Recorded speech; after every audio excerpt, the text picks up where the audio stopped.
اس وقت ان کے پاس دلائل ختم ہو چکے ہیں، صرف ایک گولی بچی ہے. گولیوں کا بھی ہم نے سامنا کر دیا. ہمارے سینے ختم نہ ہوئے، ان کی گولیاں ختم ہوئی. اگر پھر اسی پہ مشاورت ہوئی تو انشاءاللہ ہم پھر اپنے سینے تان کے باہر نکلیں گے اور ان کا مقابلہ کریں گے. لیکن پھر وہ حالات اس نہج تک پہنچ چکے ہوں گے جیسے سری لنکا میں ہوا، جیسے بنگال میں ہوا، جیسے برما میں ہوا. تو ان جیسے حالات پھر پاکستان کے بھی بنے. ہم تو ان حالات میں رہتے ہیں، ان حالات میں پھر بھی پاکستان زندہ باد کا نعرہ لگاتے ہیں. جہاں کوئی پاکستان کا جھنڈا بھی یہ سیکیورٹی ادارے والے اپنے چیک پوسٹوں پر بھی بمشکل لگا دیتے ہیں، لیکن وہ بھی گولیوں سے وہ چیر ہوتی ہے وہ جھنڈے. یہ حالات ہیں. ان حالات میں آپ وزیر اعلیٰ کو اشتہاری ڈکلیئر کریں. آپ یہ کے پی کے نوجوانوں کو، کے پی کے عوام کو آپ کیا پیغام دینا چاہتے ہیں؟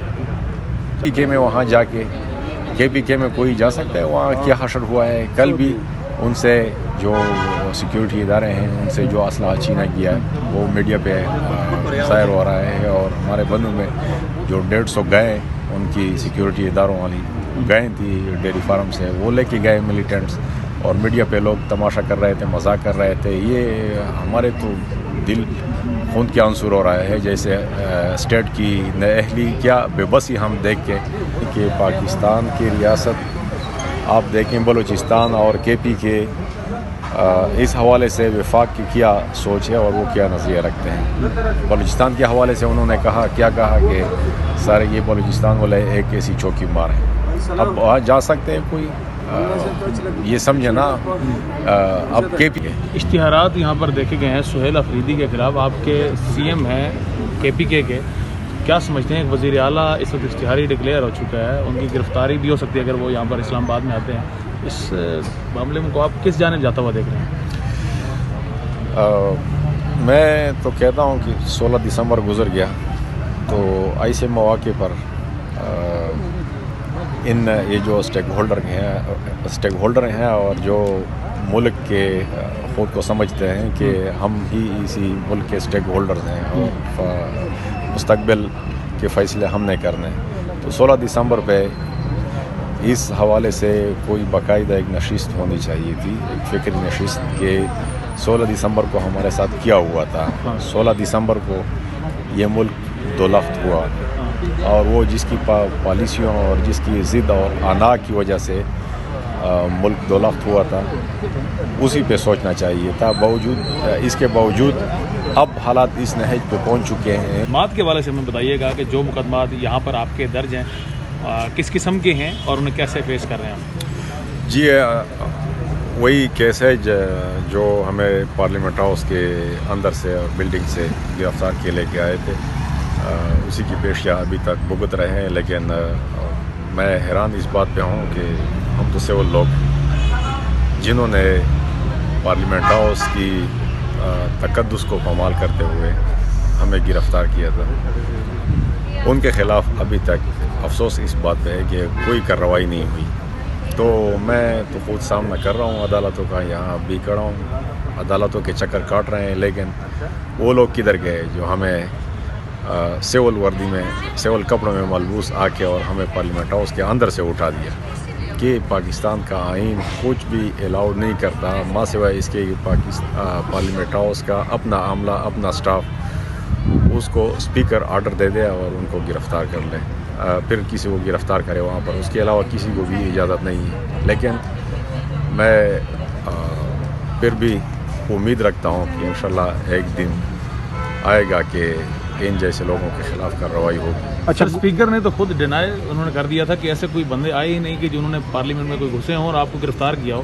اور آپ اب بھی برملا یہی کہہ رہے ہیں، اس وقت بھی آپ لوگوں نے کہا تھا کہ نقاب پوش کچھ آئے تھے.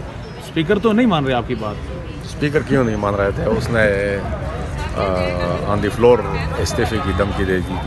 ہمیں کون گرفتار لے کے آئے تھے؟ اس میں وہ جو ایک تھا پارلیمنٹ ہاؤس کے سیکیورٹی سٹاف والا، ایک تھا یا دو بندے، اس کو سسپینڈ کیا تھا. اور یعنی یہ اس بات کا ثبوت ہے کہ کوئی لوگ آئے تھے کہ وہ سیکیورٹی کے ہوتے ہوئے اندر آ گئے اور انہوں نے گرفتاری کروائی ہماری. اچھا، گزشتہ روز بھی سر اسی طرح کا واقعہ پیش آیا ہے ایک تو پرامن جو دھرنا تھا وہاں پہ واٹر کینن، پھر لوگوں کو ورکروں کو مارا گیا، پھر گرفتار کیا گیا، اب انہی پہ سب سے بڑی دہشت گردی کا مقدمہ درج کر دیا گیا ہے. تو یہی میں کہہ رہا ہوں اور امید سے ہوں انشاءاللہ تعالیٰ کہ ایک دن آئے گا. یہ حسینیت کا سفر ہے، تاریخ رقم ہو رہی ہے اور جیسے تاریخ ثابت کر رہی ہے کہ حسین حق پہ تھا، یزید باطل پہ تھا. اچھا جی اب بھی پوری دنیا کیا پاکستان کے عوام سب سمجھ رہی ہے کہ جو حق ہے وہ زندان میں ہے، دربار والے حق پہ نہیں ہے. اچھا سر، موجود ہوں نیاز اللہ نیازی، اسپوکس پرسن عمران خان میرے ساتھ موجود ہیں. نیاز اللہ نیازی صاحب، آج تو عدالت بالکل خالی عدالت، پراسیکیوشن کے 2 شاید وکیل موجود تھے اور صرف جج صاحب تھے اور فیصلہ سنا دیا گیا. کیا کہتے ہیں؟ خان صاحب کو 17 سال کی، بشرا بی بی کو 17 سال کی سزا دے دی گئی ہے. آپ کا کیا ٹیک ہے؟ کیا ہوگا اس کے بعد؟ کیا واقعی یہ جو ہے وہ اگر ہائی کورٹ میں لگتا ہے کیس توڑے گا؟ دیکھیں، آپ کے سامنے مثال ہے، سائفر کیس آپ کے سامنے مثال ہے، عدت کیس آپ کے سامنے مثال ہے. کیا عدت کیس میں آپ کو نہیں پتہ چلا کہ اس کی سزا جو تھی وہ اکٹل ہو چکی ہے خان صاحب کو عدت کیس میں؟ دیکھیں، خان صاحب کے اوپر تمام جھوٹے 300 کیسز بنانے کا مقصد یہی تھا کہ خان کسی طریقے سے کمپرومائز کرے. خان بالکل کمپرومائز نہیں کرے گا. آج اس نے بتا دیا ہے کہ اب آپ کے پاس کچھ نہیں ہے جتنے تک آپ باہر نہیں نکلتے، مزاحمت ہی آپ کے پاس حل ہے. خان کے خلاف تمام کیسز جھوٹ پر مبنی ہیں اور آپ نے دیکھا ہے کہ نواز شریف یہ چاہتا ہے کہ کسی نہ کسی طریقے سے، جس طریقے سے میں باہر بھاگ گیا تھا، خان کے اوپر کسی نہ کسی طریقے سے ڈیل کا کوئی ٹھپا لگے، کیونکہ خان کی پاپولیرٹی جو ہے وہ اس ٹائم 95% سے بھی زیادہ ہے. خان عوام کی بات کر رہا ہے. یہ تمام جھوٹے کیس صرف اور صرف ان میں سزائیں دینا. پتہ ہے آج جج صاحب آئے اور ان کے پاس ججمنٹ لکھی ہوئی تھی، 60 پیج کی ججمنٹ جج صاحب نے بیٹھ کے 10 سال اور 7 سال کی سزا سنا دی. یہ اب عوام کو ہی پتہ ہے. ایک وہ اچھا، آپ دوسرا دیکھیں کہ القادر جیسے کیس لگ ہی نہیں رہے. اب تو لوگوں کو پتہ چل گیا ہے کہ کیا چاہ رہے ہیں، خان کو کیا کس طریقے سے ڈیل کروانا چاہتے ہیں. خان کے ساتھ ڈیل کر کے وہ چاہتے ہیں کہ خان کی پاپولیرٹی کو کم کیا جائے. خان کبھی بھی ڈیل نہیں کرے گا، خان کبھی بھی نہیں جھکے گا، وہ اپنے موقف پہ قائم ہے.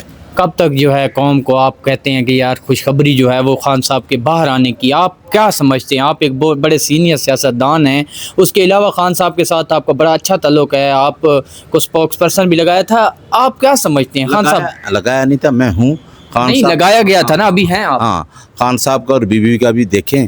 ایک آدمی کے اوپر پریشر ڈال کے اگر وہ کہیں کہ جیل سے اس طریقے سے باہر جانا ہے، تو میرا خیال ہے کہ خان نے یہ سوچ رکھا ہے کہ میں نے اس طرح کی ڈیل نہیں کرنی، کیونکہ خان اگر کوئی اس طرح کی ڈیل کر کے آتا ہے تو خان پھر عوام کی بات نہیں کر سکتا، کیونکہ اس ٹائم ہمارا مسئلہ نہیں ہے.